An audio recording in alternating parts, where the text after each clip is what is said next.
গুরুত্বপূর্ণ। সূরা ইখলাস এটা যদি কেউ 3 বার 4 বার 5 বার পড়ে, শুধু সূরা ইখলাস না, অন্য সূরাও, সূরা ফাতিহার পরে আপনি সূরা ইখলাস 3 বার পড়লেন, সূরা ইযা জা 2 বার পড়লেন, অন্য সূরা 3 বার পড়লেন, কোনটা রিপিট করলেন, একই আয়াত বারবার পড়লেন, এটাতে কোনো অসুবিধা হবে না। আপনি বারবার পড়তে পারেন, কোনো অসুবিধা হবে না ইনশাআল্লাহ। তবে লক্ষ্য রাখবেন, প্রথম রাকাতের চাইতে দ্বিতীয় রাকাতটা তুলনামূলক একটু ছোট হবে, হ্যাঁ, আয়তনে পরিমাণে একটু ছোট হবে, এটাই সুন্নাহ। নবী করিম সাল্লাল্লাহু আলাইহি ওয়াসাল্লাম প্রথম রাকাত যদি 2 মিনিট ধরে পড়তেন, দ্বিতীয় রাকাত 1.5 মিনিট, অর্থাৎ একটু কমায়া পড়তেন, এটাই তার সুন্নাহ ছিল। বাস এরপর আপনি এবার সূরা ফাতিহার পরে এক সূরা বারবার পড়েন, হ্যাঁ, কয়েক সূরা বারবার পড়েন, বা অন্য একটা সূরা পড়ে আরেকটা সূরা বারবার পড়েন। সূরার মহব্বতের কারণে, মর্মের কারণে, একই আয়াত জাহান্নামের কথা আছে, জান্নাতের কথা আছে, আল্লাহর কথা আছে, সেজন্য আপনি বারবার পড়েন, কোনো অসুবিধা নাই ইনশাআল্লাহ। এরপরে প্রশ্ন হলো, কোন ব্যক্তিকে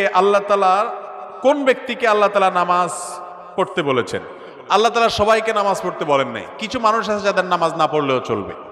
বলবো কাদের নামাজ না পড়লে